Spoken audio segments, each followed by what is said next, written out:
Welcome back to episode 53 of the Disorganized Wizard Club podcast. My name is Alex, and I'm here as always with Adam. Hello. And Cam. Why does Adam always get to be first? Actually, he switches it up if you would, Oh, the week I wasn't here, he put me first? No, there are times where before Adam's OG. actually. He's an OG from day one. Yeah, plus we started this day one. Right, Alex but and I. neither of you ever come up with any content. Actually, that is an alt fact. No, not true. I was gone You're fake for news. 2 weeks in Alberta. Every Wednesday, Adam messaged me. Hey, yo, Cam, what's the topic? Last week, you guys just didn't do an episode because I wasn't here. Yeah, apologies for that. That's Okay, also true. so in our defense, I did have the topic for this week, and I did do the work for this week, but last week, and it was going to be for last week, but we didn't have a third because I was too lazy to track down a third, and then both Alex and I were very busy, and so apologies for that.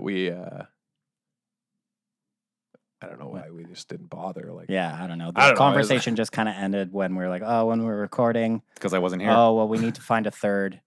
And that was it. No one to There keep was you guys in line. conversation. We could have done it with two, and we probably should have. And Cam actually yelled at me when he got back. He's like, "Why didn't you guys just do it two? Can't believe you're just missing episodes. Like, you guys didn't even make a post about it on Facebook." And I'm like, "Yeah, we were pretty lazy." Yeah, Cam generally keeps us in order, but I had finished the edits for my PhD or whatever. That's why I was working really hard on. It's a lot more work than I thought to edit a book. I thought it would go by pretty quickly, but I was wrong. Oh, well. Anyway, we're a group of Ottawa-based players that play just about anything and everything we can qualify for. We talk about decks, tournaments, stories, just about anything to help you and ourselves to get better at Magic. Hopefully. It's not a guarantee, but we try. And if you want to get Magic better, supplies, check out wizardtower.com for all your single needs. yep, They have shipping in Canada and the US. and MTG Canada for content, articles, podcasts, They got it all. everything. The best. Everything you could ever need about Magic. Yeah. Yep. Anyway, so it's been 2 weeks, so we have a bit of a 2 weeks that was going on. Anyone play any Magic? Yeah, lots of draft, some standard, some modern, which I regretted. Ugh. Yeah, I know, man. I don't even want to talk about it. But I played a lot of draft. I am going to really miss this limited format in a couple weeks because Ixalan is coming out, I guess. Yep. Pirates and Dinos. Dino hype. I'm excited. Yeah, actually, It's it does like- seem sweet. Our Devastation just came out, though, like at the end of... It always July? feels like that. It's yeah. a small set. Yeah, I know. It's so fast. Yeah. Gotta Yeah. go fast. I ain't gonna miss it. I played a lot of draft. I ain't gonna miss this format. I feel like you could just do whatever you wanted in this format, and it was super fun. Yeah, I like From the this format. spoilers so far in Ixalan, there hasn't been that much mana fixing spoiled, except for the one Dino guy. There's all the treasure. Does that make mana? Oh yeah, Yeah. this treasure makes any color. Oh Yeah. yeah. So one thing. And it ramps. So much mana fixing. So 5-color pile up. Staying Staying strong. of note, one thing that did happen, I thought was funny in Magic. So for those who don't know, another plug for our beloved sponsor, Wizard Tower, is that they have a promotion called Player of the Month, where if you have earned in the top 8 of store credit earnings throughout the month, you get a free draft at every month, and you get $25 store credit just for showing up, and 25 additional store credit just for each match you win. It's single elimination draft. It's pretty cool. Player of the Month, and I was on the cusp. I think I was because I didn't play as much at the beginning of the month, but I started playing more towards the end of August, and I was on the cusp for making Player of the Month. And I needed something like $80 in store credit that I'd won in the month of August to make Player of the Month. And so I went to draft, and I was like, I can't play the rest of this week. I have edits to do. I had other plans with other people. I was like, and I need to 4-0 this draft to be able to make it, and then hope everyone else can't win even across the next few, even if they play all 4 days, that they're just they blow it, right? Yeah. So I was like, all right, I have to 4-0 this draft. That is on theme with our episode later. Yeah. And I actually had a sweet kind of moment where it was everything went together perfectly for me. So I opened a pack with Amit Eternal. Is that the one? Yeah, I the always 5/5 mix that it gets up. smaller. Yeah, the Yeah. 3 mana 5/5 zombie. So that was my pack one, pick one, and I opened it up. But the pack also had an Ambuscade and an Oasis Ritualist and some other good green. And 1 or 2 okay red cards, and the only blue card was a Spellweaver Eternal. And the guy to my left has been lately drafting a lot of 4 or 5 color ramp decks. And the guy beside him is a local player who like essentially only drafts black white zombies, no matter what. Okay. So I thought for a bit, and I thought, okay, well, if I pass this Amit Eternal and I pass these green cards, then I'm basically locking the people to my left into non-blue red colors. Like I know they're not going to be blue red. So I first picked the Spellweaver Eternal instead of the Amit Eternal. Okay. Which I know seems crazy. Yeah. But I was like, I need to 4-0 this draft, and I need to like get the people to my because I can't control, and this is a good draft thing to know that like I can't control the people to my right at this point. Yeah. But I can control the people to my left and ensure my pack 2 is good if I make this very early decision to cut blue and pass them like nutty black and green, right? Because then I'm for sure safe on like blue red. And I don't know for sure I'm going to take red. So I pass Spellweaver Eternal and then get past an open fire, which I take. Yeah. Which I'm like quite happy about. Anyway, they exactly go into like 4 or 5 color ramp and black white zombies.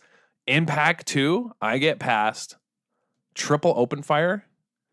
Just like picks 2 through 4 or something. Okay. Yeah. And like my deck ends up with 5 Spellweaver Eternals. 2 Riddle Forms. Oh my god. Yeah. Like 2 Slither Blades, which is whatever. A Trial of Zeal. Jeez. 2 red cartouches to pick up my trial.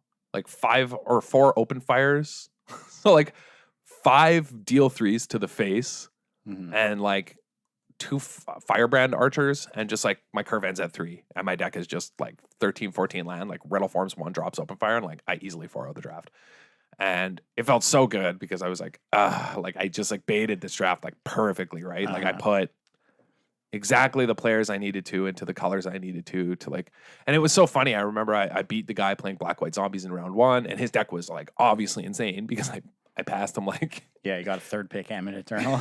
he got a 3rd pick Amit Eternal back once. His deck was just like bonkers, but I killed an Amit Eternal like the turn after he played it by just like casting 4 spells because my curve was so low, and like I was like playing Traveler's Amulet to turn on Riddle Forms, you know what I mean? It was ridiculous. My deck was like my deck was crazy, but after I beat him, I dealt him 20 in game 1. I killed him on like turn 5 game 1 with just Spellweaver Eternals.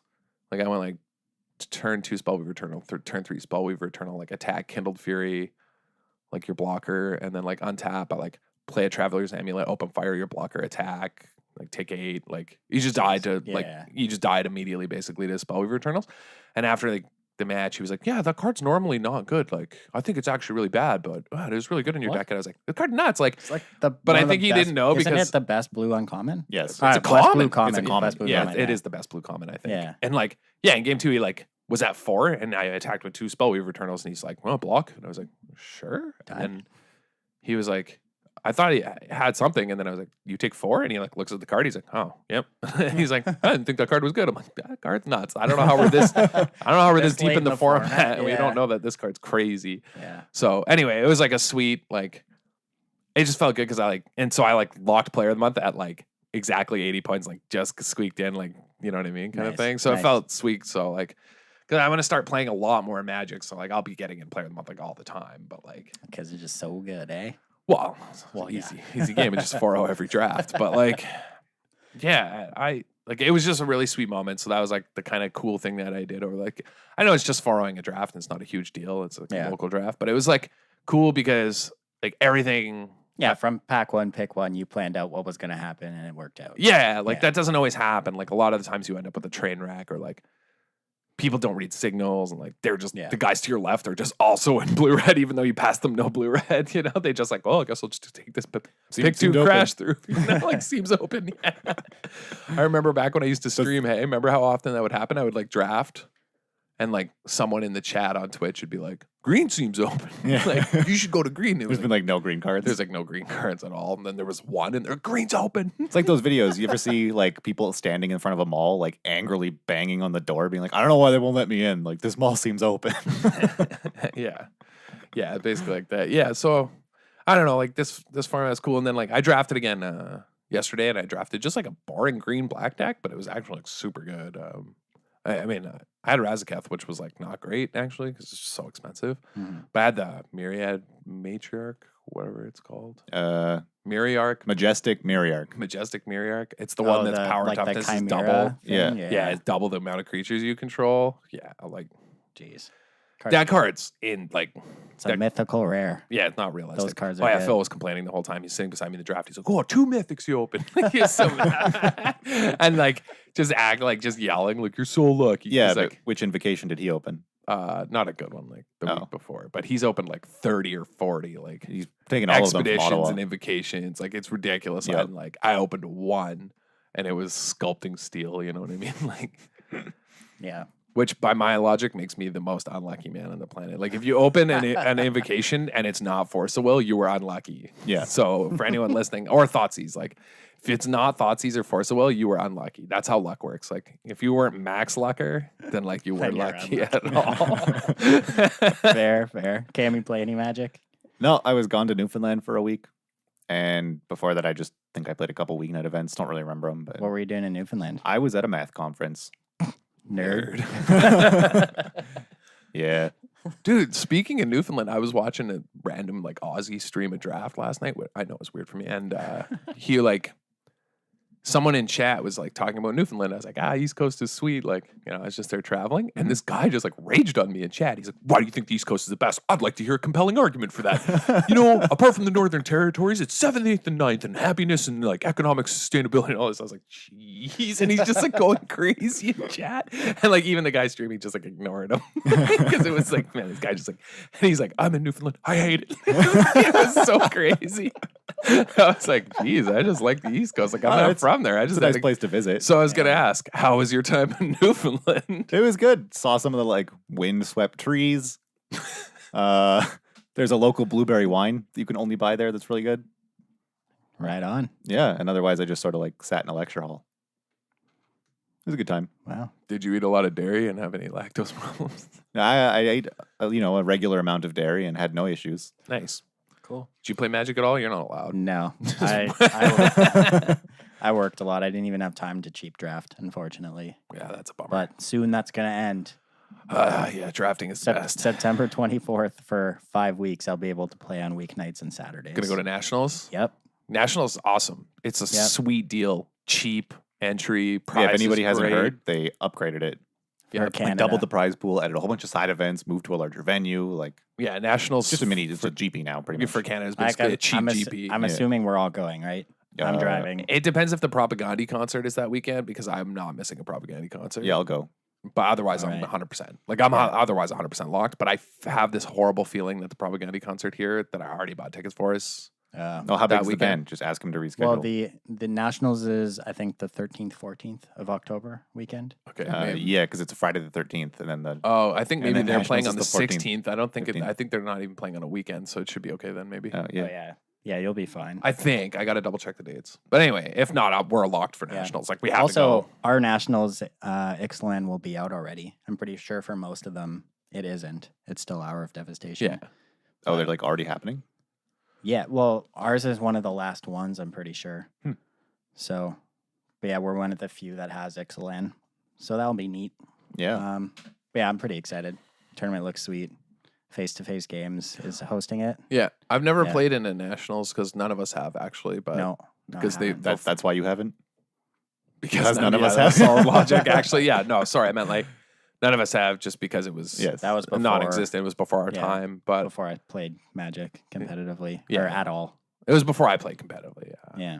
But yeah, it looks sweet. It's like a good deal if you can get to Toronto for it. It's basically like Cam said, it's basically a GP. I'm pretty sure if you scrub out, you get 2 free drafts on day 2. Do you? Something like that. No, There's it's qualifying for day 2 is 2 free drafts, I think. no, I'm pretty sure you just get drafts too if you miss. That's what Pete said. Well, why wouldn't we just miss? I don't want any prize money. Where are these drafts at? But like side events are probably going to be really good too. Usually the Yeah. EV at side events for these kind of things, like even at Crazy GPs high. is like very high. So yeah, pretty Yeah. sweet to have like Nationals back. Anyway, moving on. Also, this past weekend before, there wasn't really any events. This past weekend, we had 2 standard Grand Prix in Turin and Washington, D.C. One by Blue Black Control and Mardu Trash Cars. Yep. Wow. Mardu Vehicles by Matt Severa. That guy has won a few GPs now, I believe, with that deck. That's at least his second, Yeah. because he definitely won way back when we were saying the deck was bad the Yeah. first time. I'm still saying the deck's bad. Yeah, I mean, I love the tweet though that he sent that you showed me to Jerry Thompson. yeah. I guess Matt Severa sent Jerry Thompson the deck list and said, "Here's my deck list if you want to win the tournament." And Jerry didn't play it. Yeah. But he was doing something that not a lot of vehicles players were doing. He cut Gideon's from his main deck and started playing Thought Not Seer because Gideon sucks right now. It's not great, although there were still some in the main decks in the top 8, but it's overall not Yeah. super great. It's kind of funny to think about that it went from being the best card in the format, hands down, to people calling for it to be banned to now being relegated. Well, there to was that sideboards and cut mid-step from main where deck. they spoiled 3-mana Gideon and then changed rotation. So everyone was like, oh, great, you're not going to ban the problem card. And now there's 2 of them. Yeah. And now you can play both of them at once. And then- yeah. no, that doesn't. And then now it people just are cutting wasn't- it from main decks. Yeah, it wasn't because ever it's like a not major good. player in It's- this format. Gideon is like maybe one of the biggest emotional roller coasters in standard history, I think, in some ways, Yeah. because it went from the days of being in standard with Siege Rhino, right, where it was just not playable because of Siege It's Rhino. underpowered. It was underpowered in that format because it's not beating Crackling Doomed Goblin Dark Dwellers and Siege Rhinos. Like it Yeah. just didn't matter. And also Abzan Charm, Yeah. like it just got You just exiled exile it, if yeah. attacked. Like it was just there was so much incidental damage and life gain that like Mhm. Gideon just was meaningless. There was Wingmate Rock.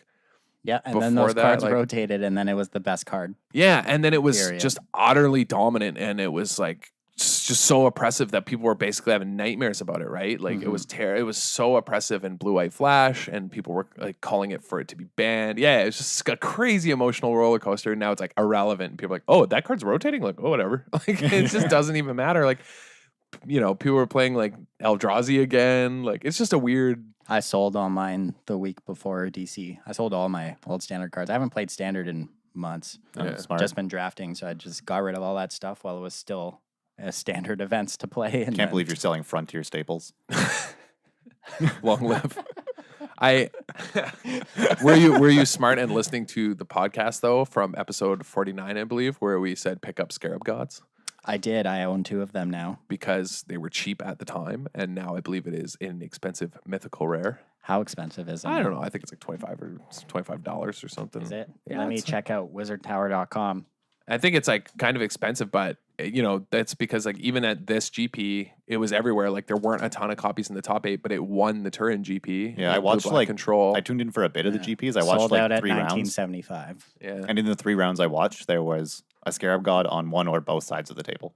yeah. The card was like everywhere, and people even had sideboard cards for it, right? Like I know Yep. Calcano, like Card's still good. Hour of Glory, you know, had Hour of Glory Yeah. or whatever. Why not So, just, Scarab God is also a sideboard card against Scarab God. You just exile it with the trigger on the stack. yeah, exactly. So. Yeah, there's somebody said like, oh, why not just confiscation? I'm like, because if it dies, they just get it back. It returns to its owner's hand, right? Yeah. So Yeah, I picked up 2 of them while they were a little cheaper than what they are now. I just think it's going to dominate after rotation. I think the card's going to be super powerful. Yeah, I said it to a few I only people. grabbed 2 of them. I think though, you only need 2 or because- 3. It's not yeah. going to be a 4 of. No. But what's so interesting to me is like this card top 8'd in a Rug mid-range deck or a Teamer mid-range deck in Teamer Energy and in a blue-black control deck. That says a lot about the flexibility and power of a particular card if it's winning a GP in a blue-black control deck. And arguably, it's single-handedly the reason the blue-black control deck won the GP. Yeah, that was my next question I wanted to talk about because Blue Black Control won GP Turin, and He's playing 3. you have 3 Scarab God, 3 Torrential Gear Hulk as your win conditions. Why did this deck do so well? What was this deck preying on this weekend? Like, is this just a nightmare matchup for like Teamer or Yeah, like it does seem Yeah, tilted towards attacking Teamer decks because like it's gone down to only 1 negate, but it's playing 3 Essence Scatters to deal with Hydras, to deal with Glorybringers. Like that's very efficient. Yeah, like that's the first change I noticed. Grasp. and- Having 4 Grasp is also good against Mono the red. mono red for Like, he beat Hazards mono and the red. threat set of Teamer. yeah? multiple Well, he's times on playing camera. 4 push, 4 grasp, 2 flaying tendrils. Like all Yeah, those like the cards Flaying are Tendrils. good You against don't play mono Flaying red. Tendrils main unless you want to like body mono red. Yeah, I mean this deck seems like it has a really good mono red matchup. He doesn't have a problem with Hazaret. I saw on camera and it looked fairly easy. It was obviously more difficult for him on the draw where his hand was clunky, let's say. But you know, you just get run over. Like if Mono Red just like curves out and doesn't draw burn, but like some of the games on camera in game 1, they'd have like incendiary flows and shocks in hand. Those are awful against him. Yeah, you know? and I mean his sideboard is pretty well set up. He has Kalidas, he has Gifted Aetherborn, Liliana's. Like he's prepared for that matchup. Yeah, so this is a pretty simple sideboard for a control deck, and I like it. Like kept it simple for the cards that are problematic, right? Like he has Summary Dismissal, because another deck that kind of popped up everywhere this weekend was green white ramp. Yeah, especially in where did it top 8? It top 8 in Turin. DC, didn't it? I think it top 8'd in both. It's definitely in DC. It was lost in the finals to Matt Severa playing. Yeah, it wasn't in Turin, but it top 8'd in DC. Yeah, that got Collins Mullins or whatever. He lost in the finals. Versus Marty Vehicles, but that deck was sweet. But that deck's definitely also playing on Teamer Energy, right? The kind of like ostensible best deck in the format. Yeah, it's just a good mid-range deck, but if you just go slightly bigger, they can't deal with your threats. Well, the deck was playing like Fumigate and that too. Descend Upon the Sinful, right? Which is like nice bristling hydras. Yeah, exactly. So people were definitely like going bigger, right? But like that in some sense, like we even said a couple weeks ago on the podcast, like if people start to go too big mid-range, like red aggro decks will make a comeback, and I think that's kind of what happened this weekend, right? Like I mean, they're still kind of floating around. We had one copy in the top 8 of DC. Yeah, of red decks. Yeah, but they're still around. But I mean, there was even the Jeskai God Pharaoh's Gift deck that top 8'd. Playing Hollow One, which is sweet. Yep. Discard some cards with Cathartic Reunion and Neonate and get in there. That deck's just all about making 4/4s for cheap. Doesn't matter how. It just got to be cheap. You can reanimate them or cast them. Yeah. And we saw Black Green Energy posted a top 8, which we haven't seen in a while. It was Energy? Or the like Delirium Hybrid? No, like Energy. Black Green Energy. Huh. That deck kind of these last top 8s are just a smattering of all the decks we've seen. It's like we have Black Green Energy, we have Teamer Mono Energy. White Eldrazi. It's like an ode, which is just like Avacyn. An ode to the format that was. Mono Black Zombies, Mardu Vehicles. This is like a celebration of standards. Blue Black Control. Yeah. I mean, God Pharaoh's Gift, Approach of the Second Sun. Standards wild right now. This top 8 is like we've been saying, like you can almost get away with anything. We've I know. Yeah, the standard is these top 8s nuts. show they're like, awesome. Like the standard is like the most diverse, for healthy these last standard. 3 weeks. Just do whatever you want. It's been great. Like it's actually sweet. You just have to tune your deck to be able to deal with what's expected, but you can essentially kind of play whatever you want. You just have to tune your deck and like be careful, play tight, which is nice. The saddest part though is this is like kind of a month long. It feels like the last month of standard GPs because this was the last weekend of standard GPs, right? It felt like this was like a month of celebration of what standard could have been for the past year. If it hadn't been like messed up by bannable cards. Yeah, that's pretty depressing. Right? Like this was the standard we had for the last month. This is crazy. Like how much fun would it have been for the past year? Like things would have been wild. I mean, yeah, it is pretty cool to see like all these cards from like Battle for Zendikar and Innistrad, just kind of the mono white Rotato deck. Yeah, just like crushing these tournaments like Avacyn's. We have all these Eldrazi everywhere. Like it's nuts. Yeah, it's right. awesome. It's sweet, but like, and these decks are like a lot of them are leaving. Like, obviously, Mono White Eldrazi's gone. Like Rip Thrib and Inspector, like the best card in Standard. Yeah. We're also like Zombies is dead after rotation. So. I mean, think about it. Diregraph and Crypt Breaker and Relentless Death. Dark gone. Salvation. All these cards are gone. Man, there's a lot of cards that are like I'm kind of sad to see leave, and especially because of the way the rotation changes, and also just the existence of all the bannable cards. Like, Ishkanah saw play, but it saw play in cards in decks that all got banned, and then Ishkanah never really saw play outside of that. Like the Delirium decks with Emrakul. Marvel, right? These are all decks that Ishkanah was like the best friend of like decks that got banned. But I'm sad to see it go. Like I think that card's like a really fair card. It just happened that it was like the protector of unfair decks. Like it was a fair card that protected unfair cards like throughout its standard throughout its history and standard, it was never like used as a fair mid-range card, which is like what it is. It was always used as like a fair mid-range card to like buy time until I could cast Duel Amok. You know? First they came for the Emrakul's, and I did not speak out for I was in Marvel. Then they came for Marvel. Well, Yeah, first no it one was left to first it defend. was to buy time for Emrakul, yeah, and then like Mog, and then like it just was always, you know what I mean? Like, Yeah. Man. so kind of sad to see that card go, but I think, you know, in like Channel Fireball that they're like top 8 cards rotating, right? And like number 1 wasn't their Aim Inspector, so I'm not interested. Jeez, I what was are like, they? They're really thinking? falling off. Yeah, like scrubs. How could they? I don't even think it was a Gideon. Yeah, maybe it was Gideon. I mean, it should be Gideon. Yeah. Should it? I don't even think Avacyn made their top 8, which is crazy to me.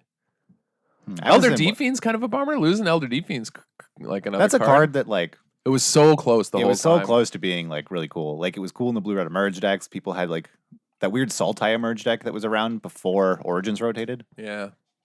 but it was Oh, always yeah. kind of on the fringe. Well, yeah, it was always on the fringe because it was the only good card in it in the deck there was in. Well, and Mike played And it. it's a card that's Mike like, played wait- it to an 8-2 standard record at the Pro Tour, right? Like in Team or Energy. That And deck sucked though. someone just top 8'd playing. Yeah, that deck sucked. But if you think about it, like That Elder was- Deep Fiend's that one of was those cards I that's agree. performs better when it's on the fringe, when your opponent like just Doesn't play forgets them. to think about it for one turn and you just get them. yeah, like in a pro But if you're tour playing a meta 5/6, game, why like, not play Torrential Gearhulk? That's what I'm saying. Well, yeah, nowadays. Yeah, Always. I mean, it wasn't Gearhulk printed at one you. point. Gearhulk's gonna be crazy. Like I was, you know, like post rotation, like the Gearhulks seem to me like they're all not all, but they're very powerful. Because Mhm. Kaladesh is so powerful that multiple cards from it are banned. Right? yeah. Multiple Kaladesh cards are banned. You think Ixalan is gonna be as powerful as Kaladesh?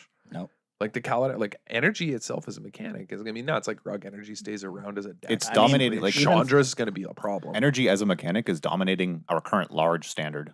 Yeah, There's no way it yeah. doesn't take over small standard. Yeah, exactly. Like energy is going to be the most powerful thing you can be doing. Mhm. Yeah, Like I mean, black there's green nothing energy or rug energy or teamer energy are going to be dominant. like what cards from the spoilers so far jump out as you as being like, yeah, that card is fucking standard playable, hands down. None. Exactly. Like 7 mana, draw 7. what's I That's a saw good rate. so many people talking about like the captain that the 3 mana 2/2 haste that when it attacks make a treasure. Oh wait, never mind. Lightning strike. That's it. Oh yeah, Oh, lightning that one's strike's gonna be a the big night. player. Yeah, that's a huge deal. But But you guys don't want to merfolk people in this standard? That's like guy. yeah, everyone's talking about like Captain Lannery Storm, and I'm like, I just don't see it. Like I just don't see a 3 mana 2/2 haste being good. Like It's a 3/2. yeah, if you sack your thing for no value unless you like have the lightning strike, like or Yeah, but you whatever. have a Marionette Master on the board. So it also trains them for 4. I just don't think this card's good. Like I don't think like Rowdy Crew is Whoa. good. Like I that's don't, a combo deck idea. You just play a bunch of bad cards that make treasure. No one can remove them. You like save up 5, and then you play a Marionette Master and sack them all. sack all your treasures. And drain them for 20. That sounds awful. Why? 6 mana, I win. You should post on our spikes about it. Maybe I will. But Carnage Tyrant too, I guess. I know. Card's just very Oh, yeah. obviously. So there's like some I think that dinosaurs card that are sucks. at a pretty good rate. It's 6 mana, can't be countered as trample and hexproof. card sucks. Beat me with your Torrential Gearhulk when I play this card. I'll block Try the 2 of them. Just try.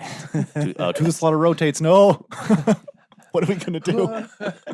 There'll be something else. I don't know. Isn't there like a 4/5 for 4 that draws a card when it takes damage? That card's messed up. Yeah, that card seems cool. Yeah, the that- Raptor. Ripjaw Raptor. Yeah, that card's possibly cool. Dinos, let's go. I'm so tired That's Siege Dino right there. of Siege Dino. That's not Siege No, Dino. 4 it's mana, not. 4/5 that draws cards. That's basically what if it draws a Lightning Helix? Doesn't no. Doesn't trample, doesn't drain. Not Okay. interested. I mean, it pretty So much thank tramples God, because no one though- wants to block it because then you draw a card. We were talking about this. Thank God Marvel's gone because like if somebody marveled into Star of Extinction, the destroy target land, Oh, deal that deck would have 20 been sweet. to like everything, and if I got marveled on like turn 3 off or turn 4 or whatever, sorry, and somebody Star of Extinction on like when I was on the draw one of my lands and did 20 to all my creatures and planeswalkers, like that's it. But I want to do that to people. I Well, just don't yeah. want people to do it to me. Well, no one will ever have the chance. But I don't know. I'm stoked about Boneyard Parlay because it says Mythic in graveyards. Play I love big crappy mythics that affect the graveyard, so I'll be playing that I card. mean, fact and fiction for graveyards, like it costs 7, so that's the only thing holding it back. But I think the effect is pretty powerful. the effect is insanely powerful. Like actually like game breaking one shot powerful, but it costs 7. So yeah, no. Yeah. treasures though. So that's a lot of ramp. Treasure's pretty sweet. Yeah, it's a good limited mechanic. Like, think about This your Deep Root Champion actually might be pretty good. which one's that? The 2-mana 1/1. There were always decks with the Dryads, right? Like, you remember what were they? Whenever you cast a non-green spell, the Dryad gets +1/+1. What was that old card? Kyrian Dryad? Yeah. Yeah. Those kind of cards like Yeah. have always seen play, and especially with this card, there's the opt, right? Like this card gets a +1/+1 from opt, and like other just spells. Like there have always been like kind of like green blue, not always, but like in healthy standard formats, if you look in the past, there were always like green blue kind of tempo-y creature decks. Those have been gone for some time because we've been living in a supremely unhealthy standard format for the past actually maybe couple years due to like imbalances within the formats. Like Khan's block was just so much more powerful than everything else. Yeah. That it led to like just siege rhinos, right? And Yeah, I Mantis think Riders. This card could pretty easily slot into like a teamer like tempo style deck. Yeah, like there's so many options now in standard because we're back to a kind of healthier standard that you'll see old archetypes like that. It's actually been a couple years since we've seen, like we haven't seen these kind of like I can't talk. Green blue flash decks, like or tempo creature decks. Like there's a chance like you see play because of cards like opt, the new like draw one, scry one, draw. Well, I don't think that card's that great, but What's your thought on the 1-mana 3/3 that gives your opponent a land? that card's unplayable. That's what I was leaning Unplayable. towards. Yeah. Although it may be playable in Legacy. You just I think it actually might be very good in does Legacy. it give them a basic? I mean, it has Yeah, Wait, to. yeah, it's a Legacy? basic. Yeah, Yeah. go Yeah, get their yeah. basic. Yeah, that's because true. they're playing a basic. Yeah. I mean, you can just starve extinction the land they get.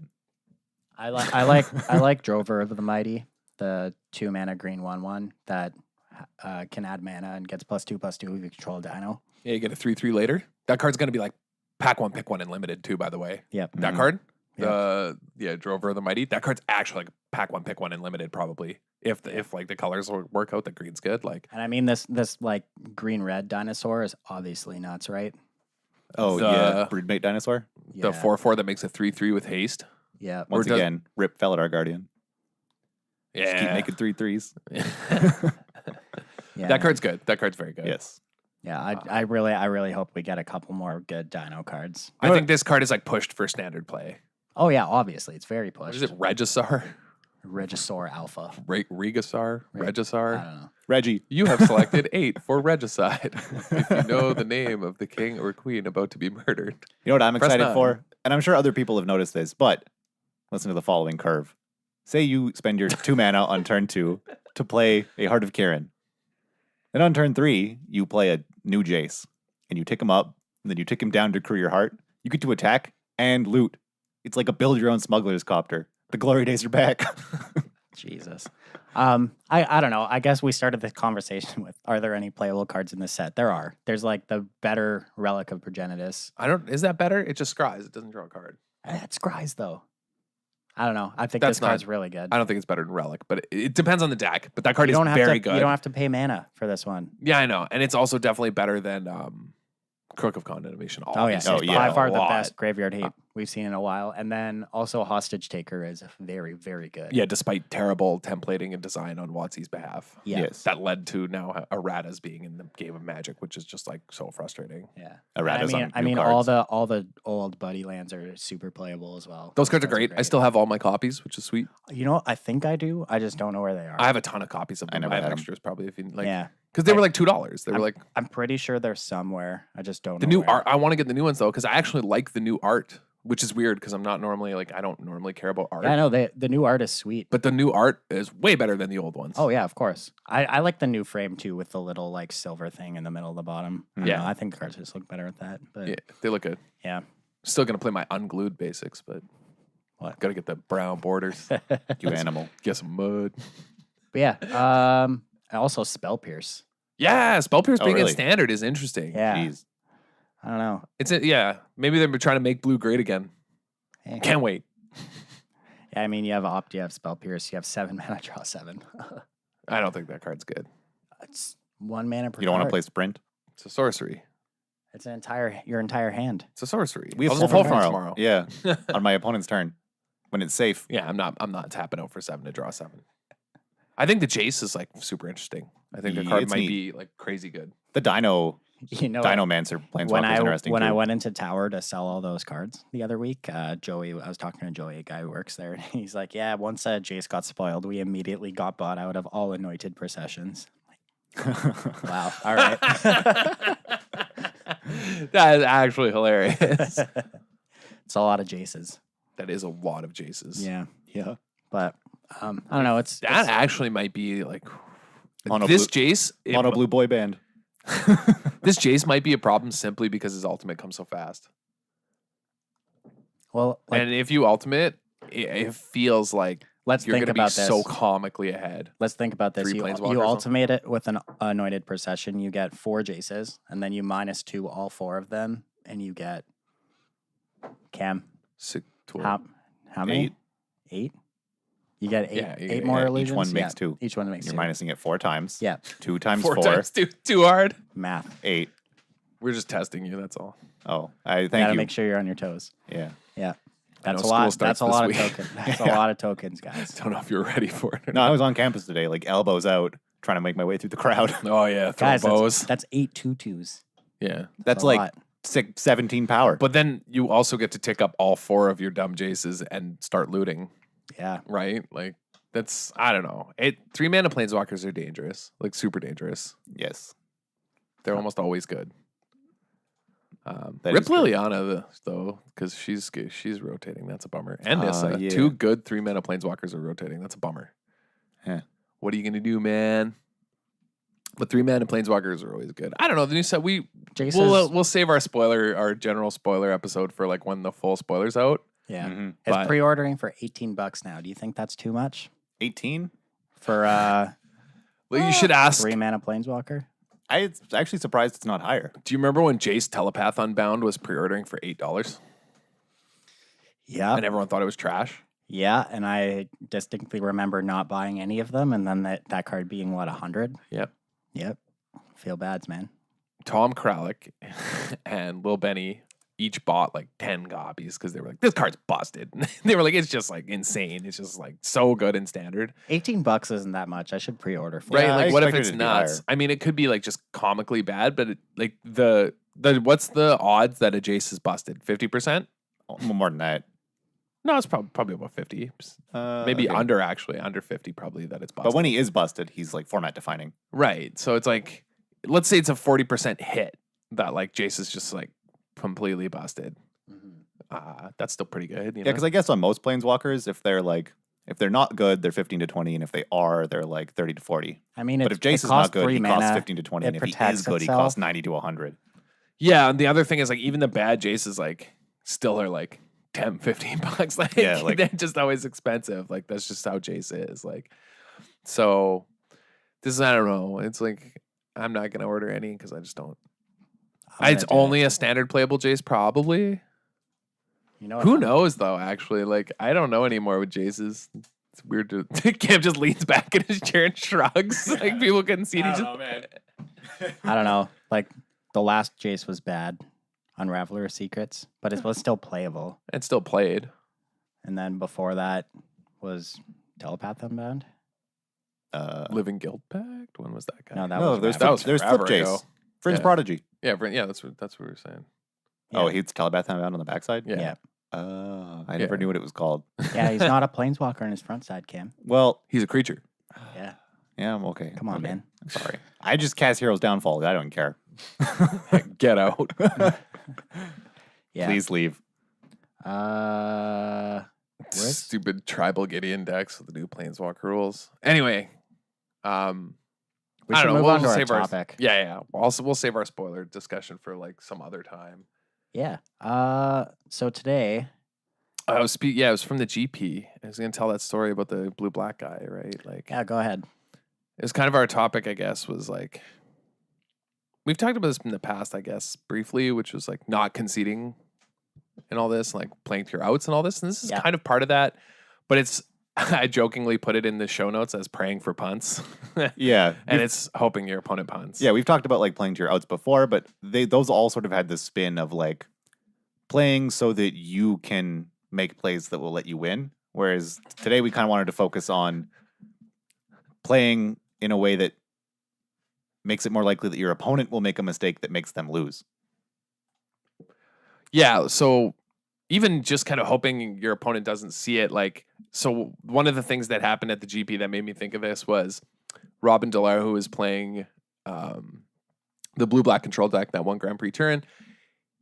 His opponent had lethal, threw a Torrential Gearhulk because he had a Scavenger Grounds, and all he had to do was activate it. And Robin's only out, like he could have dug, but it wasn't guaranteed, and he decided his best out was to hope that his opponent forgot he had a Scavenger Grounds. And so he played his Torrential Gearhulk. His opponent let it resolve and let the removal spell in his graveyard resolve, and he won the game because his opponent just didn't see it. And it made me think about a few other stories, like that our friend Andrew told about, hoping his opponent missed like triggers to win, even though that like story doesn't really follow the rule. It doesn't matter, but just kind of hoping your opponent, doesn't see it. And like I made this note that, just because you're dead doesn't mean your opponent does. Like not everyone will see it. So there's a lot of steps to kind of like making sure you don't concede for no reason and things you can do to make sure you don't throw away things for no reason. And we're just going to talk about that. Yeah, we wanted to talk about like ways to try and make your opponent make mistakes. And the first way to do that is to just give them time to make mistakes. Even if you're not trying to like influence them one way or another, like just letting them play more turns lets them make more mistakes. So like don't concede before you have to. Make them kill you, make them show you lethal, make them do whatever. Yeah, like last night, remember I was saying I was playing draft and I played the Matriarch green creature dumb thing, whatever it's called. Mm-hmm. And my opponent, Mariarch. Yeah, my opponent just sort of like got frustrated and like grumbled. Yep. And then just like picked up their cards and they had a Pride Sovereign in play. Like with like 4 cats. So it was like a 6/6 and they just like conceded and they could have just exerted and like I didn't have trample or flying.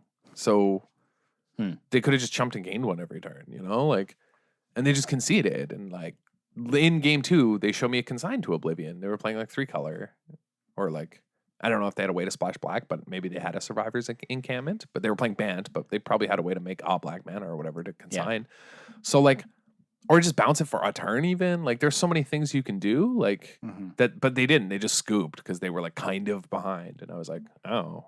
And I had actually like punted like in that game like very early. I like played very badly. It was like the first match of the day and I was like just not thinking. I don't know. And I just like forgot that when Pride Sovereign exerts or makes cats, it gets +1/+1 for each other cat. And I just like put another -1/-1 counter on it thinking it would die. And it was just like a 2/2 instead of a 4/4. I was like, oh yeah, crap. Like, and I just like wasted like a -1/-1 counter on something, And I was like, yeah, I'm an idiot, right? Like, and I almost like shame scooped. I was like, I was like, I can't believe it. Like, this is so like shameful. And I just like played as if like, well, I was just trying to make that thing smaller for the long term, Like, it was a plan all along, and I ended up like winning, which is funny because I like didn't concede, and I ended up drawing that stupid mythic green creature and winning. But I like kept playing, and I was like, well, I have to hope now that I can like find my way out of this. Yeah. And he made a few like kind of errors, I guess, that let me win. But yeah, like he just scooped because he was I thought I was going to lose the game still, even with the Matriarch in play. I thought I was going to lose. So like, yeah, it's a weird story. It made me think like, you need to give your opponent time, right, to screw up. Yeah, because they'll screw up. People are bad. I'm super bad. Like don't play. Yeah, don't play the other side of the table. Like, because if you are better than your opponent, you should, if everything goes reasonably, win. But you won't if you are playing both sides of the table and you're helping them make better decisions by like complaining about how good their draws are, or like complaining about the good attack they have, or like conceding because like, oh, if you do this, this, and this, and then you have lethal, so like, why even bother? Like. They might not have known any of those things and just messed up. Like, oh yeah, I remember like the story when Mike qualified for the Pro Tour. His opponent literally just like missed, like that he had Scrap Heap Scrounger in the graveyard and like didn't leave back a blocker that would have won him the game. Yep. Like he just didn't see it. Yep. And just lost. Yeah. Like that happens all the time with good players. Like good players, that happens constantly. You see it on coverage. Like people just miss stuff. Like, and this was actually a criticism that I got recently from a friend of ours. Is that he was watching one of my games and he said that like he can tell, like if he's not looking at my opponent at all, he can tell like from my reaction and from my facial expressions, like when I noticed that or when I thought my opponent has made a mistake. And he says, yeah, like every time I play against you, I just like watch your face. And like if I do something and you like react this way, I like immediately start looking for like what mistake did I make and how do I have to correct for it? Because like I end up telling my opponents when they've messed up, and then they stop making those mistakes against me. Yeah. Whereas if I just like, because you always do the thing where you're like, okay. yeah, like you like condescend. yeah, if they like Cam gives them like a condescending okay. if they make a good play, I'm like, yeah, yeah, and then if they do something wrong, I'm like, yeah, okay, like yeah, exactly like that all the time. Or I'll like frown at them weird, or like Yeah. pick up my pen like they're going to attack, and then they attack different, and I like, yeah, Do that. give shake them a your weird head. look and like put my pen down, like I don't know, block. So he's saying, yeah, I like okay. telegraph to my opponent when they're making mistakes and they stop, which I shouldn't do. I should just let them play as poorly as they want. Yeah, and like hope like that's so yeah, it's funny. We're like saying like praying for punts, right? But it's like it's not really praying for punts. It's like setting up like enough that or Yeah. like concealing enough information. It's like not exactly bluffing, but it's like I should just be more supportive of my opponents every play they make. Oh, right on, man. to give the sarcastic thumbs up like I do. Like, I do that a lot when like people are like some like creature. I'm like, yep. Thumbs up. Give them the thumbs up. Resolved. Any other actions? But yeah, so like that's the first step is just let your opponents play bad. And one of the ways to do that is like this next thing we have on the notes, which is like, you know, announcing targets and shortcuts, right? Which Yeah. is like lets people screw up. Yeah, so let them play bad is the first step. The second one is play in a way that sort of inspires your opponent to play bad, if reasonable. Like obviously some of these things, if you're Yeah, doing don't them be, all like, the time, scummy. they waste time. Don't try and like angle shoot. But there are rules in the game of the way that you cast a spell, of when triggers happen, of how combat works, of when certain decisions are made that are beneficial for you to follow. Like harness lightning. You don't have to say the energy until like that card is resolving. Enchantment removal is a big one. Stasis snares, cast outs. If you're playing against a control opponent or anybody with counter magic, you don't have to declare to target. You don't have to declare targets before they have to choose to counter it because it's an ETB trigger. Mhm. And so many people shortcut that, like, oh, stasis snare your Gear Hulk or like cast out your Planeswalker. And then they get to make this decision with more additional information that you didn't have to give them. You can just say cast stasis snare, and then they have to react. Right. Yeah. I guess like a lot of this topic in some way of like praying for punts is like actually about hiding information Yeah, that's the big in a one. fair way. Like we're not suggesting in any way to be like scummy and hide like your life pad or something No, stupid. no, You know, no. like that's Yeah. actually like against the rule. Right, Like, there's legal information that your opponent is entitled to, like, give it to them. But right. But like if they ask, whatever, like you don't have to even tell them, like, which is a weird thing to do, and I never liked when people do that. But Right. I'm saying like don't voluntarily give them like if you cast out and they're like target, you're like, does it resolve? Like, you know what I Yeah. mean? Like don't just tell them to target until it's resolved. Like Yeah. if they're trying to scumbag you, like it's something actually to also like protect yourself from being yes. screwed over, right? Like if they're like target, you're like, well, I want to know if it resolves. Yeah, even if it's ambiguous. If they have two planeswalkers and you say, like, in the new format here, lightning strike you, they have to choose how to react to that before you get to pick which planeswalker you're targeting. If you say, like, lightning strike a target, then now they have extra information. Like, Yeah, like don't like you can choose to redirect to a planeswalker On- after it yeah, on resolves resolution. On resolution. So that's like a really important thing too, because like you're giving them way too much information if Yeah. you're A big one that, as I've noticed, it happens to me a lot is when people, instead of declaring an attack step, they just turn cards sideways. So, like, maybe I had something I wanted to do on the end of their main phase, and now I know exactly how they're going to attack. or how they were intending to attack. That's you a know? huge one. People do it all the time, and I always stop people and have to correct Yeah. them. Like, Yeah, so So, when yeah, you're even just saying, like, announcing your combat step, announce your combat step before you turn your creature sideways. Yeah. Because if you just turn your creature sideways, maybe your opponent wanted to do something before you attacked, and by showing them exactly how you were going to attack, it could change. now that. they know whether they want to use a removal spell and, Yeah. like, this is actually, if they want to tap something pre-combat. Like, yeah, so, like, Exactly. in a lot of scenarios, this goes by pretty quickly, and like, you know, usually there's not interactions, or if there are, like, usually it's fine. But one that I actually see quite commonly that I think a lot of people downplay the importance of is like board stalls in limited, where say they have like good double blocks. They have like two massive things, and you have a massive thing. So like an example is they have the 6/7 hexproof, and they have some other creature, and you have a sifter worm in this format, and they have a fan bear. In these like big board stalls where you each have like 5 or 6 creatures, a lot of people will like draw their card, play a creature, realize they have no good attacks, and just say go. And then their opponent is now on your end step. And say they have some card that's like a good aggressive trick, they now get to use their fan bear aggressively. Whereas Yes, if you aren't going to make attacks, but you still say combat, they're probably going to tap your big thing, or they're not going to tap in a way that's beneficial to them attacking you. Like it makes them make a decision when they have to, rather than giving them the information that I'm not going to attack you. Now tap accordingly. Yeah, that one's a really important. So even like this is a thing people mess up a lot. Is like they say go to combat or I'd like to declare attackers only when they want to attack with something. Say it all the time. Maybe your opponent does something when you weren't going to attack anyway, because who knows? Yep. Yeah, I do that. I do it all the time. I try and get as much value out of just It's the Aether Vial thing. playing by my. Yeah, it's what Craig Wesco does famously with Aether Vial. He activates it every turn, no matter what, whether he has something or not to put into play. Because then they don't know when you're actually going to, and they have to react to all of them. Yeah, it's actually just technically the correct thing to do. Yes. Even though it is kind of like boring, I guess, and like repetitive, but like it doesn't matter. Like if you're trying to win, like If you're actually trying to win, like don't needlessly give them the information that you're not intending to attack with anything. yeah. There are times like usually what I'll do, like it depends on the person, like, but if I just turn my creature sideways without saying like attacks, it's because I don't care if they're going to tap something down. You know what I mean? I've already thought about it. So that's another way you can do it too. To even like reveal less is like, you just don't care. If they want to take time, and that's usually because I'm a fast player and I've already thought about like, well, if they have this, like, and they tap something down, I'm going to do this, like, so I just like swing because I don't care, like, and that's usually because I'm so ahead on board, I'm attacking with everything, right? Because my situation was like in board stalls. Like say say you're in a board stall and you're waiting until you draw a combat trick to make your attacks good, and you just draw combat. They're like, oh, then okay, he drew a combat trick now. Yeah, that's actually a super good example, right? Like that's one of the most common ones that's going to come up in limited. Yes, is like, oh, now he clearly drew gift of strength, right? Like, or something. Because why does he want to attack now? Nothing's changed from the last turns except for they drew a card. Right. So like, yeah, it's important to do it every single time so that your future draw steps, like, yeah, you should be planning towards your future draw steps in those situations, right? Yeah, that's a really good point. Yeah, it's funny how much people don't use their ability to hide information from me. I still notice it a lot too, like especially in limited where people like play their creatures pre-combat then attack.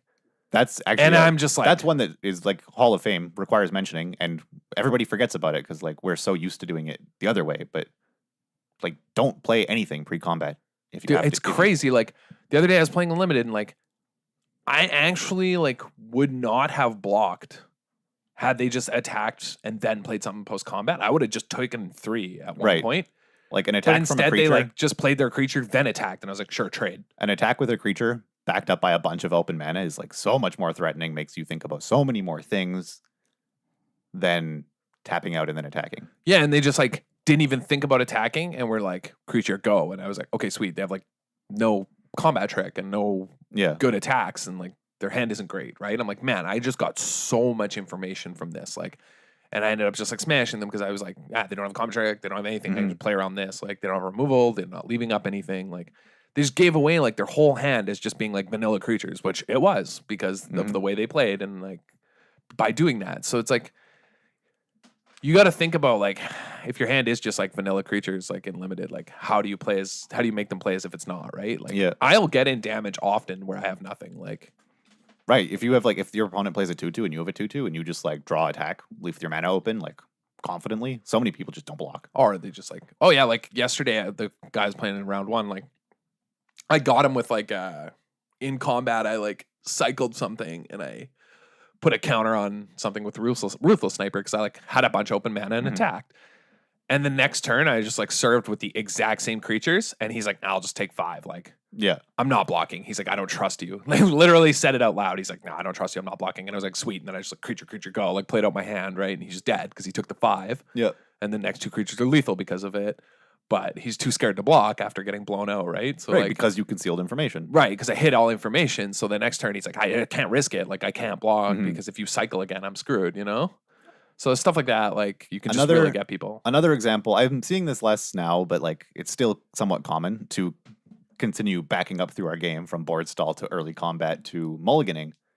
If you're on the draw, you don't have to choose to mulligan until your opponent does. Yeah. And so many people will be on the draw and just be like, "I'll keep. This is really good," or "Oh, like mulligan. This is really bad." But like, you're not taking advantage of the information your opponent has to give you about whether they mull, and you're 2, giving them information that they're not entitled to about what you're going to do. Yeah. And whether Like they, one of the sure, playing first is a benefit, but one of the associated downsides is that you choose to mulligan before you know what your opponent's going to do. Yep. So like just waiting, and that's goes back to playing tight. Just Mhm. do things in the order the rules say to do them when they say. Yeah, exactly. And then this last point here was suboptimal plays for bluff. So this is kind of drawing on examples. I talked about it last episode, and Cam has an example as well, where I was talking about I was playing in draft against an opponent who had God Pharaoh's Gift in his deck, and I was making suboptimal trades and blocks to force him to activate his Gate of the Afterlife once he got the 6 creature threshold, because I had the Abrade and would immediately win if he searched it out. But if he ever just casted the God Pharaoh's Gift and had the gate in play to protect it, then there's no way I win that game. So for this example, we're talking about, like, on the surface, it looks like I'm making bad trades or bad attacks or bad blocks, but because I'm playing towards a gate plan. Yeah, it's not even like obviously bad trades or blocks, but like from your opponent's side of the board, they could see your play as justifiable. And that's kind of the theme behind these plays is you're playing in a way that makes your opponent think that that something they could do is good. Yeah. When it's actually bad for them. You're trying to trick them into making a mistake. right. It's like your example with Armandal is very Right. good. So I was playing at GP New York like a year or two ago. And I was on like blue-white humans or something. Anyway, I was on a deck with stasis snares and flyers. And my opponent was on the 4-color combo deck, 4-color reflector mage displacer deck that was popular at the time. And he was pretty ahead on the ground on board. And so my thought was I like can't beat him on the board. Like he's already too far ahead. He like has the combo soon. Like this isn't good. I'm so far behind. But I'm also at 8. And they have enough creatures to activate an Ormondal. And so I left back a Selfless Spirit, my only flyer. Because if I'm at 8 and you can make Ormondal, obviously I have to block your Ormondal, so I leave back my flyer. Instead of attacking with Instead of the Selfless attacking, Spirit, which would have gotten because- 2 damage. Yeah. Which would have gotten 2 damage. But I have a Stasis Snare in hand. If I attack with that Selfless Spirit, it so obviously says I have an answer to your Ormondal. But if I don't, which is technically suboptimal, because I could answer the Ormondal, so I'm like giving away 2 free damage. But because I don't, there's a chance that my opponent thinks, oh, he left that back. He can't deal with it. He's at 8. Like, sack a bunch of my creatures, gain some life, like attack you. And then I get to get him. So, like, it ended up not playing out. They just, like, did something else and comboed me, I think. But but it's that sort of thing. It's like playing in a way that makes it look like you can't answer something when you can. So that Yeah, you get but to answer it. You played in a way that tried to set up the best possible scenario. Like, this is another thing. Like, when you're behind, you have to make plays like this. You have to hope that you can bait them into doing the wrong thing. Right. Right. Like, I felt that's behind exactly. I felt behind enough that, like, getting into chip points of damage is not going to bring me back in this game. Yeah. But them messing up and making an Ormondal and I get to, like, 6-for-1 them will. Yeah. You got to make those BDPs when you're like really behind. Yeah. Like, that's what that is. You're just like, okay, I need to like roll the dice here and like have this crazy thing work, or I'm gonna lose. And Or even just like, even a more common example of this, which I see some people do wrong, is say you're playing in limited. There was a good example of this at the Pro Tour. The guy had an Hour of Revelation in his draft deck, and kind of played very obviously like he did, like stopped playing creatures, stopped using removal spells, just kind of Yeah. waited. And so like the bluff to make your opponent play wrong is if you have a Wrath in hand, like still spend spot removal on their early creatures to make them play out their more valuable creatures, so that you get a higher value Wrath. yeah, and if like you're drafting Wraths, you should be drafting some form of like card advantage as well to recoup that, so that you Right. can play out some creatures in spot removal and not just like Right, 'cause have your you- Wrath be a 1-for-1. Because you need to sell the fact of like, I have to use this spot removal so I don't fall behind, so that they think, well, okay, now I need to keep up the pressure with my better creatures, and you get to Wrath those. Yeah. Because if you just do the obvious thing of save my spot removal for later, they're going to figure out you They'll have a Wrath, attack and they're you not with going to do 3/3 anything. forever. Right? They're gonna, yeah. So it's these like technically suboptimal plays from your point of view that, if you were your opponent, seem like they could make sense. Yeah, it's a really good point. Yeah. I don't know. And So so yeah, that's a bit of the more subtle bluffing. Yeah. There's like always bluffing topics to go through. There's so many we could go through, right? Like, Oh, we got so bluffing's many such of them. Yeah. Believe me. You wouldn't even So believe many, how the many. best You would- ones. A lot. It's crazy. Pocket bluffs. Do you want to explain this pre-release promotion? Yeah, okay. So since we're sort of wrapping up the episode here, you may not have heard of this store, but there's a store in Ottawa called the Wizard's Tower. What? And for the Ixalan pre-release, they're doing a treasure hunt promotion. This is for local players. Yeah, so this is for local players. It is for people who will be attending the pre-release in person. But if you're intending to do so, across, I think, 4 or 5 different pieces of Wizards Tower supported media. So, for example, our podcast, the Commander's Brew podcast, there's a couple other pieces. You can check out their website for more information. But across these pieces of media, each source is going to have a card name. And if you assemble these 5 card names, they will help you in this promotion. You assemble them as clues, and there's some further stuff you do. Yeah, there's a treasure map printouts available for for pirates. Yeah, you got to go pirating around Ixalan. Yeah, and so the cards are the clues for your treasure map. So from each of these pieces of media, you need to get a card name. And our card from the new set is, what's it called? Blood Crazed Paladin. Yeah. What's it? Yeah. Can you pull up a picture? I forgot what it does. It's the 1 black, 1 colorless flash. Yeah, right. 1/1 that gets +1/+1 for each other Creature that died this turn. Yeah. Which is Vampire Knight. And it is a Vampire Knight. Yep. Yes. So a 1/1 for 2 with flash is, pretty good value on the its fail state is okay. It's speaking of wraths, of getting wrath though, this is a sweet follow-up because it has flash to getting wrath. Like, that's sweet. Wrath you. Okay, don't care. Yeah, okay, make a 6/6. Yeah. For 2 mana, like, that's yeah. This card is interesting. Yeah. There's like Black Green Aristocrats decks that have kind of been fringe in standard. Like, if the pieces for those stick around, like, this could be crazy. It could also just be a busted sideboard card for, that vampire themed decks, right? Yes. Yeah. But anyway, basically these treasure maps, you'll have a series of challenges to complete. And then there's 3 tiers of prizes available, common, rare, and mythic treasure chests that you can unlock by getting a certain amount of points from completing your treasure maps. And all of these are to be done leading up to the pre-release. And then at the pre-release, which is September 23rd and 24th. Okay. Yeah, September 23rd and 24th is where you would claim the prizes for however much of. You can come hang out with Cam and I doing Iron Man as usual. Yep. We'll just we do. We'll just be playing every single event. I think I'm gonna do it. Really? As well. Yeah. Nice. Because I'm pretty sure that's. We'll be caffeine crazed paladins. I'm pretty sure that's the first weekend of my 5-week Monday to Friday start. So I should be able to Iron Man the pre-release finally get a weekend. responsible day job. Spend the first weekend being a degenerate. Being a disorganized wizard. Disorganized wizard. Yeah. Look at the face, looking at the cards. Keep. So yeah, in case just to make sure everybody got it, our card for the treasure hunt is Blood Crazed Paladin. So participate if you're planning on coming to the vampires. Yeah. Night hours. That's why, because we stay up all night and we're just a drain on the responsible people around us. Yeah, exactly. That's why, because we just sleep all day. Like, I got up 10 minutes before we came here to record. Yeah. It's 6:30 right now. Yeah, I was messaging in our group chat oh, my phone's screen broke. I'm getting it fixed. I might be a bit late. I'll get there just after 4, and then Adam wakes up at 3:50. What do you mean you're not going to be here at 4? I was complaining. Not even out of bed yet. I was actually in bed when I messaged. Cam was eating a sub. He was already home.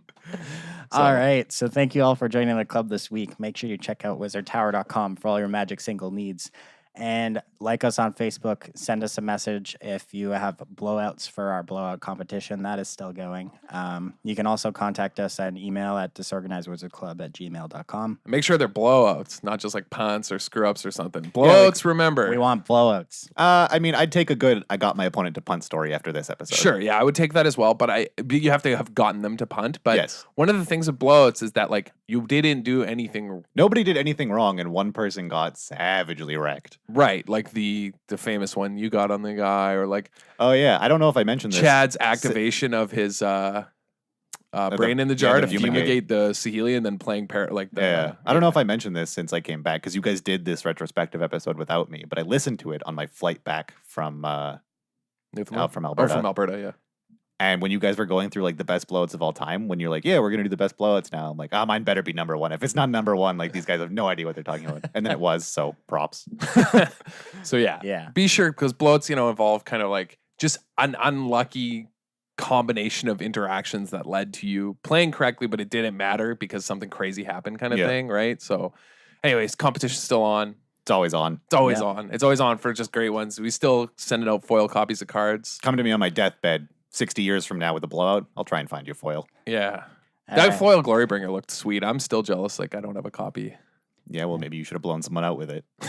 So I played Glorybringer for the first time the other day. Oh, yeah? And I was like, wow, this card nuts. Like, it's in the creature mirror. Because I always was playing control decks. And I was like, a nice 4/4 for 588. You know, like, counter it, right? That's a funny story of, like, role-playing cards that, like, you just haven't played with. Yeah. And then, I like, haven't played with one. oh, yeah. Like, I was playing against Pete, and he had, like, a Kalitas and a Liliana. And I was like, well, this is pretty good. Glorybringer, like, kill your Kalitas, kill your Liliana. I was like, this card nuts. Yeah, I was playing practice games against Pete, and I had never cast or played with a Grimflayer. And I like cast on turn 2 and then hit him with it. I'm like, I get to set up my draws and it's a 4/4? Like, what is going on? I was like, man, that card nuts. And then I was like, please don't Glorybringer me back. He's like, it's non-dragons. I was like, what?